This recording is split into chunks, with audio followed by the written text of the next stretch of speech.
Hello, everyone. My name is Matt Arant from Arant Academic Planning. This is another installment of our virtual information session series where I'm joined by admission representatives from schools all across the United States, Canada, and Europe. These schools represent a wide variety of options for you and your family to consider, from liberal arts colleges to state public institutions, women's colleges, religiously affiliated schools, and everything in between. And today I'm joined by one of those liberal arts colleges, St. Olaf College and Katie Howard. So, Katie, are you ready to take it away for us? I am. Thanks so much. Hello, wherever you're tuning in from, it's nice to meet you. My name is Katie Howard. I use she, her pronouns. I'm also a St. Olaf alum, class of 2022. This is my fourth year working for our admissions team, and I primarily work with students from the Midwest. I was also a former student athlete, so I know really, really well that balance of athletic recruitment and talking with coaches and finding the right athletic fit and team fit, in addition to finding the right institutional fit, the right academic fit, and finding the right financial fit. There's a lot of factors that are going in to finding the right future home. So, yeah, the next 25 minutes or so, I'm going to talk big picture St. Olaf. We're going to talk about careers and internships, study abroad, academic programs, and last 5 minutes or so will be dedicated to applying and financial information. And then, of course, athletics will be part of that conversation too. So let's dive on in. Awesome. Welcome to Northfield. So St. Olaf is about 45 minutes south of Minneapolis and St. Paul. We are about 3,000 students and we're in a town of about 20,000 people. It's a small school, it's a small town, but there's also a loving Midwestern feel and charm to it. When I think about students that are, attending universities up in the Twin Cities, you have one of 100 different organizations which you are volunteering at and doing service work at. And we're really unique in the fact that when you are doing volunteer work, when you have a job in town, people in town know St. Olaf students. They also know Carleton students, kind of our rival school across the river. And so that being said, if you are involved in the community, people know Ollie's, people know Carl's, and that is really, really special to us. Not to mention, we also have some fun rivalry that happens with having another college in town. So I think about local businesses having two tip jars, your St. Olaf tip jar and your Carleton tip jar. Students can use a meal swipe in their cafeteria. You can attend guest lectures across campuses as well. So a lot of collaboration on the academic side. So yes, I will talk a little bit about what the Twin Cities have to offer. That's something even as a recent alum, I'm still exploring more about the food scene, more about Timberwolves and Twins games to attend, concerts to go see. But there's a lot happening up between Minneapolis and St. Paul. Yeah, so of our about 3,000 students, it's worth noting about 40% are coming from Minnesota, but that does not mean the other 60% are coming from Wisconsin. We have students represented from 49 of the 50 states and over 100 different countries. We found out from one of our campus pastors, we've got 34 different religions within our first year class alone. So there isn't this cookie cutter model as to this is what a St. Olaf student looks like, this is what they're studying, and this is where they come from. But genuinely, we've got students from all walks of life with different educational backgrounds, different identities. This is a photo of our co-curricular fair that happens within the first 2 weeks of campus. And we're going to have all 200 of our student organizations setting up tables in the quad. So come learn about a cappella groups, come learn about club sports, about, again, academic honor societies, service and volunteer events, and much, much more. All sorts of things that you can get involved in outside the classroom, too. As Matt mentioned, we're a liberal arts college. We are a top 50 liberal arts college in the US, based upon US World and News, which is very exciting. Something that's going to make us a little bit unique within other liberal arts colleges is this 414 calendar. So likely you're going to take four classes over the span of 4 months, making up first semester, copy and pasted another four classes, another 4 months over a spring semester, and then we stick a January term in the middle. So January term is this 4 week long experience, and this is time for you to dive into a unique topic. This is time to get off campus, get out of Minnesota during the month of January and study abroad. It's a great time for students to do shadowing hours, research hours, internship hours, or again, maybe you just had a really hard fall semester. Give your brain a break. Let's try a calligraphy class. For me, I was not a STEM major. I was a music major throughout my time here as a student. And this was a really excellent way for me to say, okay, I need to take one science class as part of my liberal arts curriculum. I'm going to get the lab out of the way over my January term. So, and also as a former student athlete, it was a great way to not have labs conflict with season and things like that too. Speaking of, again, looking at this small town and small school, it's worth noting we really value our small community. So you're never going to have a student at the front of the classroom. It will always be a professor. That being said, while having high standards and high academics, we do a really good job of making academics approachable. We do a really good job of making academics a collaborative space as well. You know, I'm coming from a high school in back home in Missouri. It was a top five public high school where everyone, once again, was at competition with each other. And this was a breath of fresh air to come here and find that study groups formed really naturally. You were encouraged to go to office hours. You were encouraged to go get peer tutoring. It wasn't seen as a crutch. It was seen as a great resource for you to take advantage of. So our Academic Success Center does a lot of awesome work. About a third of our campus uses an accommodation in some way.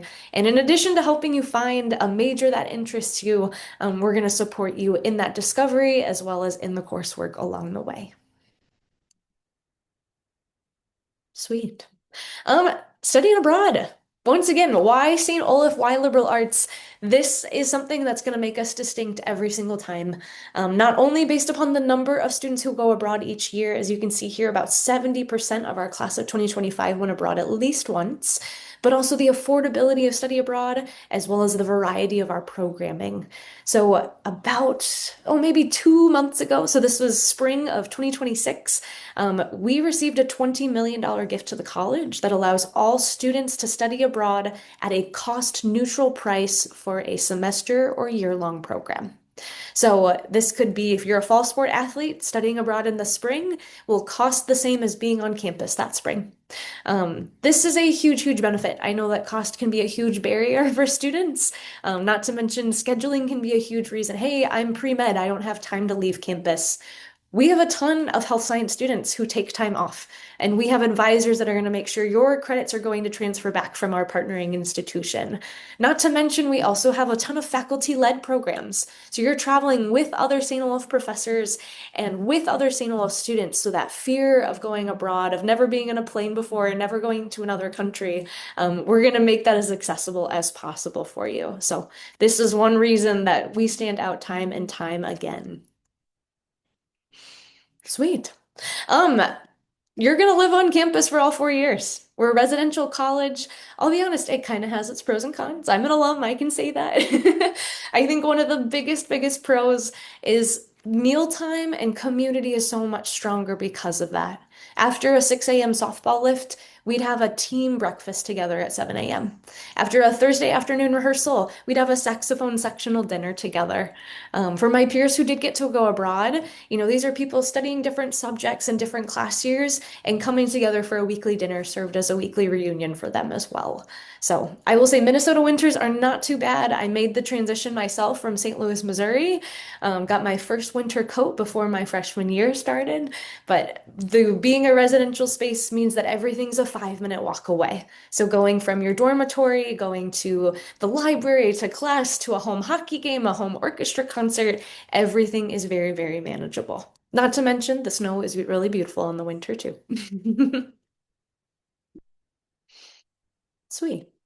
I know I've talked a little bit about my own student experience, and I'll be honest, I am somebody that found my people through my extracurriculars. I found, oh gosh, through Special Olympics Minnesota, through my softball team, through my saxophone section, through student work opportunities. Identity groups are another great way where people find each other. So we do have our Taylor Center for Equity and Inclusion. We've got staff representatives for our BIPOC and international and LGBTQIA plus identifying students. But I think more importantly, also these students find each other. So here are a couple examples of clubs, Presente being our Latin student group on campus, Caribou being our East African and Caribbean dance ensemble on campus, QOI, Queer Only Individuals being one of our LGBTQIA plus identifying student groups. But they can also get as specific in niches Armenian Student Union because we are 11% international. So great ways, again, for people to find each other and share a little taste of home with each other as well. Another way that people will find each other is through faith. If you saw within our title, Saint Olaf, we were founded, oh gosh, almost 150 years ago, or just over 150 years ago. And part of our history, we were founded by Lutheran and Norwegian immigrants. And those are two values that we continue to hold on to. So we do have a beautiful chapel on campus. It's worth noting that all major religions are represented. So we've got two campus pastors, but we also have a campus rabbi. We also have an associate chaplain for Muslim student life. So if you as a student are interested in engaging in Muslim Student Association or Jewish Student Organization or Fellowship of Christian Athletes, awesome. There's definitely a space for you. I'll be honest, it was not so much part of my student experience. So it's definitely an opportunity if you are curious and engaged, but it's not going to be forced upon you. We're not going to convert you throughout your 4 years either. But there's definitely time and space for you to practice your faith if you choose to. Alrighty. It's worth noting the arts have a huge presence on our campus. I was a music major. I'm a little biased. I could talk a little bit more about it. But many students are involved in the arts, whether that is theater, music, dance, or studio art. And the biggest takeaway is you do not need to be a music or theater or dance or studio art major in order to be trying those classes.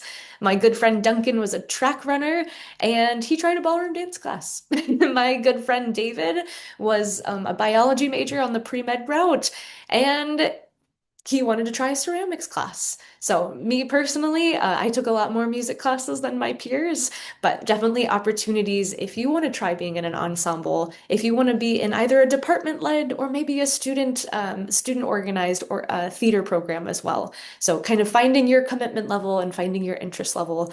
But this is something that has a huge presence on our campus and that many students are involved in. Awesome. And one of the reasons you're here is to learn a little bit more about athletic recruitment.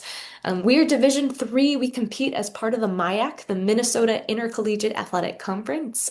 It's worth noting we have really strong sport teams. We've got, oh gosh, our men's and women's cross country teams continue to compete at nationals every year. I think our men got seventh at nationals this past fall. Our men's soccer team made a Final Four appearance for fall of 2025, and we're the NCAA champions back in 2023. But we are a competitor for the Deerfield Cup, which is accumulating points across all of our teams and all of conference and NCAA. So this is not just one team having success, but also many of our varsity teams continuing to compete late into their season. So I will say, obviously, varsity sports is important. It's part of the recruitment process. That's why we're here. But it's worth noting only 20% of our campus identifies as a varsity athlete. So while it is an important piece of the student experience, it's going to be a huge time commitment. You're also likely going to have other identities. You're likely going to have other student groups to be engaged with, because that's just one piece of many of our student athlete experiences too. Sweet. Last but not least, you're going to school for 4 years. What are we doing after those 4 years? How are we preparing you to leave St. Olaf? The Piper Center is our career center on campus. It's worth noting we've got 10 full-time career coaches, as well as 3 career coaches that help our alumni who are thinking about changing their paths. So if you come in and say 100%, I know that I want to go to law school. Awesome. You're going to come in and Leslie Moore is going to be your career coach from when you get onto campus. Or if you come in and say, hey, I want to go get my PhD in chemistry, Paul Edwards works with our STEM students and works with students interested in research. We have someone dedicated to the arts, someone to entrepreneurship, to business, to government and nonprofit work, to the health sciences. So once again, as your interest changes, as your major changes, as your career path changes, your contact is going to change as well. This is also not a resource that we're going to gatekeep until your senior year.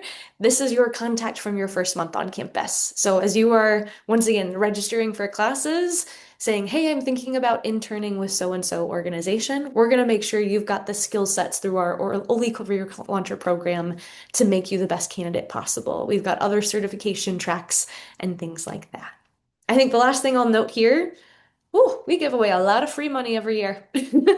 I was a music major. There's a ton of unpaid internships out there. And so one summer I was able to complete a Google form and get paid for the work that I was signing up for that would have otherwise been unpaid.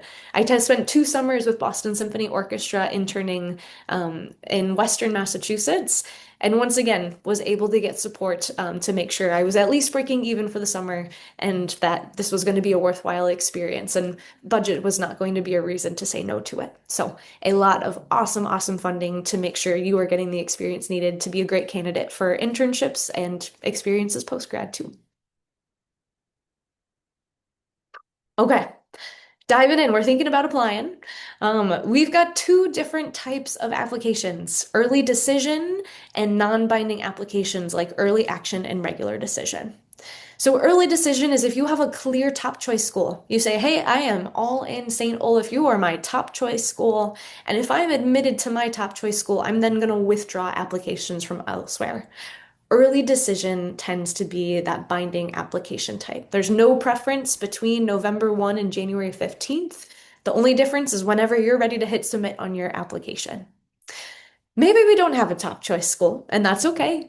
Early action and regular decision are our non-binding application types. So Common App at this time allows you to apply up to 20 schools using their application. So you can apply to St. Olaf and 19 other schools under those non-binding application types. Once again, no preference in scholarship decision, no preference in admission decision between those two dates.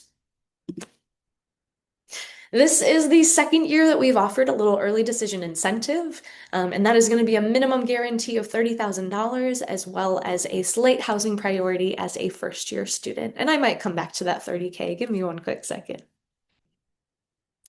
As our team is reading applications, it's important to note that you're a student here first. We're a high academic school, we've got high expectations, and we want to make sure you're going to be a successful student. And so we do kind of put that at the center here, saying, hey, not just what is your GPA, but what types of classes are you taking? You know, what's being offered? Are there honors or APs or IB diplomas or dual enrollment options? And have you chosen to opt into them? What does the average applicant look like at your high school? And once again, we're putting that in the greater context of how do you spend your time outside of the classroom? What leadership do you demonstrate? We're looking at your dreaded Common App essay and we're saying, hey, what's your story? You know, how are you going to contribute to our campus and community? What story did you think was important to share that maybe we can't see here and maybe we're not going to see here? What else should we know about you? So there's a ton of things to look at when evaluating, are you a good fit? Not just academically, but also, you know, are your academic interests and your extracurricular interests and all the things that make you you going to be contributing to our campus and community as well. Okay, favorite topic of conversation, let's dive in.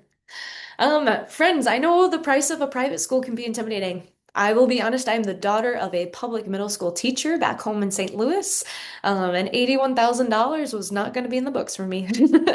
But something that we do really well, we're going to pull from two different pockets of money when talking about paying for college. So, students, when you apply, you are automatically considered for academic merit scholarship. No hidden tips or tricks, no separate essay to write, no separate deadline to remember. But as our team is reviewing applications, we are also saying, hey, here's my admission decision recommendation, and here's my academic scholarship recommendation as well. As you can see, that is upwards of $37,000 a year, and that'll be renewed each year for all 4 years as long as you keep a 2.0 GPA or above. Keep passing your classes, we're going to keep giving you your scholarship money.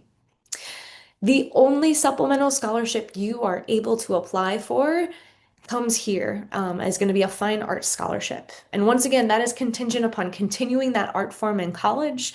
So if you played the clarinet once in fourth grade, this might not be the best fit for you. But if you are planning to participate in a dance company or participate in a theater class once a year, this is a really great way to say, hey, this has been important to me in my high school career, and I know I want to continue in college, and let's try to get some free money for it as well. Those art scholarships can and will stack on top of your academic scholarships too. So that is the merit side of things. And on my other hand, we'll talk a little bit about need-based aid. We are one of 3 schools in the state of Minnesota to meet demonstrated financial need. And that means we are going to ask for 2 financial aid documents, the FAFSA and the CSS profile, and determine what does affordability look like for you. So you can see quickly here, it's a quick chart based upon your family's annual income. This is how much you can receive minimally in grants and scholarships. So if your family income falls here, you'll receive minimally $51,000, or here, minimally $38,000. I also know that every family dynamic is different, every household income is different. Having a family-owned business makes things a little bit trickier. So we do have an awesome, awesome staff of 5 financial aid officers that are here for you if you need to learn more about tuition benefit programs or what need-based aid might look like for you and your family. I think the last thing that I'm going to jump in on is that $30,000 early decision benefit. That is a minimum guarantee. So let's say your family already qualifies for $45,000 in need-based aid. Unfortunately, we're not going to stack an additional 30,000 on top of for applying and being admitted through early decision. And similarly, going back here, oh, let's go the other way. Let's say you earn a $32,000 academic scholarship. Once again, unfortunately, we fulfilled that minimum guarantee and that additional 30,000 will not stack on top. But for students who might not be above 30,000 in academic merits or might not be able to qualify for as much need-based aid, this will be some sort of guarantee for you. And last but not least, this is our wonderful team. So we've got a large recruitment team, and we recruit across all 50 states and many, many international countries. So as you are thinking about St. Olaf, whether you are able to get down to Northfield, Minnesota and check us out in person, or if you want to set up a virtual interview appointment, our team has lots of those, and we've got a Calendly or a virtual appointment calendar, which you're more than welcome to do so. So again, depending upon which region you're coming from, I specifically work with students from Michigan, from Ohio, and Illinois, and I will be your point of contact throughout this process, as well as the first reader of your application should you choose to apply. All right, Matt, that's what I got for you. All right, great. Thanks, Katie. A lot of great information. So a couple quick questions for you. May not be quick in the response, but the quick questions nonetheless. So can we kind of go a little bit back to the financial aid? Can you go back Hmm. a couple slides where you had the breakdowns there with the various scholarships? Okay, This great. one? And then actually one more about the Yeah. music and the merit. Yes. So for the music and the performing arts ones, you mentioned that they would have to have I guess, a genuine interest in design, I guess design, lack of a better term, to be eligible for those scholarships. Do they necessarily have to be a music, dance, theater major in order to get that? Or is it just they take a bunch of classes and maybe it's a minor as opposed to a major? No, not required to be a major or minor. There's no Okay. academic piece. So I know, Okay. for example, music is you have to continue to take lessons on that primary instrument, as well as Okay. continue performing in a faculty-led ensemble. And once again, if you are, a serious musician, even if you want to become a philosophy major, this is a great way to say I want to continue this passion. And you don't have to be an all-state musician in order to be eligible either. But Mhm. students kind of all background levels who are interested in these as careers as well as just interested in them as passions too. And for those students that want to major in the performing arts, is there an additional component of the application, i.e., a specific audition, Mm. or since it is a liberal arts college, by and large, they're applying to the school as opposed to a specific major? I was wondering in that case, is there an additional component that they need to satisfy in order to be classified as that performing Yeah. arts major? So these fine art scholarships do have a separate application attached to them. Okay. Studio art requires like a 10-piece portfolio. Music is audition based. I think dance and theater are, I think theater is not writing or performing a monologue, but a short essay. Dance might be a short recording or video as well. Um, Hmm. but when it comes to applying for academic programs, you're applying to St. Olaf itself. Yeah. I Okay. think the only two majors that we require a separate application are our music program, again, being an audition-based major, and our nursing program, which requires two short essays. But also, as a prospective student, you can find out about admission to the nursing program and admission to the college all in one go. So it won't be a surprise or a battle once you get to campus to see if you are eligible. Yeah. And so you alluded to the other school in Northfield, Carlton. Carleton, right? So I was wondering, since they're those are two very well-regarded Mhm. liberal arts colleges. I was wondering, are there any formal or informal relationships between those two schools, whether like taking classes or maybe doing research in one versus the other, or since y'all are basically kind of around the same size and school type, there's not, it wouldn't be like St. Olaf and then University of Minnesota where you can kind of go back and forth there. What does that relationship kind of work like with the two schools in the town? Yeah, I will say we operate independently. Hmm. They also follow, it's referred to as a trimester system. So you take three Oh, okay. classes over a 12-week span throughout their school year versus our 414 schedule. So it's possible to take one of our January term classes as one of their second trimester classes. They also have a phenomenal geology department and Arabic studies department, and those are programs we don't offer on campus. We'll also have Carls come and learn Norwegian on our campus. So Okay. kind of depends upon the academic area you're interested in. Once again, I think of like a local coffee shop. It's probably going to be college students at both campuses that are working as the barista behind the counter. Hmm. There's a fun local college bar. It's an 18 plus bar that which you still have to be 21 to drink, but they have like Ollie's versus Carl's trivia at 10 p.m. on Thursday nights. So I think the town does a really good job of also I don't know, being receptive to this is a college town. 25% of the community is made up of college students, and Hmm. this is what we're here for as well. So there is some, if there's a guest lecture happening on Carlson's campus, Ollie's 9 times out of 10 are more than welcome to attend. Okay, great. And so my last question is usually for those presenters that are alums of the school that they're working for. Yeah. So kind of take us back not too far in time to when you were a high school student. You mentioned that you were you were going to play sports in college and then you wanted to Mhm. do music. So kind of walk us through a little bit briefly that process and what about St. Olaf kind of clicked with you from both, I guess, an athletic standpoint, but also just a general fit academically and personally. Yeah. Oh gosh, 8 years ago, here we go. It's worth noting my mother knew right away. She's like, you are a liberal arts kid. You have so many interests and passions that this is going to be a great place for you. You're not going to be taking 30 classes in one academic department. You're going to love the variety that comes with liberal arts. Um, in addition, I come from a D3 family. So my dad was a swimmer, my mom played tennis, my brother played baseball. He was D3 pitcher of the year at his institution. And so that was always on my radar of you're going to a high academic school, you're going to a liberal arts college. Also, what sport are you going to play? Like this was part of the college search for me. So when it kind of came down to it, I visited St. Olaf. I loved the music making and within my high school and would wanted to try it in some capacity. So I remember coming to campus with my softball bag, with my saxophone, with my suitcase and my backpack my senior year. And I observed a music rehearsal and I attended an advanced skills clinic sometime in the fall at St. Olaf. I went on an admissions tour. I kind of did all the things. I want to learn about academic side. I went to the cafeteria. I did people watching. I had my AP psychology textbook with me and I did a chapter of notes and just people watched for an hour. So I will say there's a ton of power in visiting.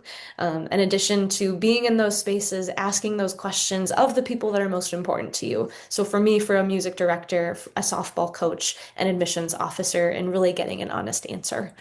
I think the last thing I'll mention to answer that question, there's a lot of students today who are like, I had this gut feeling as soon as I walked on campus. I knew it was the right place for me. In complete honesty, I did not have that feeling. I didn't have that feeling anywhere I went. So for me, as I made my pros and cons list and made my list of these are the really important things as I'm looking for a school, St. Olaf just checked all the boxes. It wasn't the place where, the stars aligned and this was Yeah. my future home. It's a I said, more okay, practical approach as I opposed know. to, I yeah, was like, I more could see emotional. myself being Yeah. successful here. This could be fun. Let's Yeah. do it. Okay. So, Great. So if you want to take us back to that last slide so we can go ahead yeah. and show folks how they can keep in touch with their rep. And as you mentioned on y'all's website, it's broken down by region, right? Mhm. Geographic region. Yes, so And is that where? we divvy up the state of Minnesota because we get a lot Yes, of yeah, applicants makes from sense. Minnesota. But then once again, all 50 states are divvied up by region, and we've got some international territories too.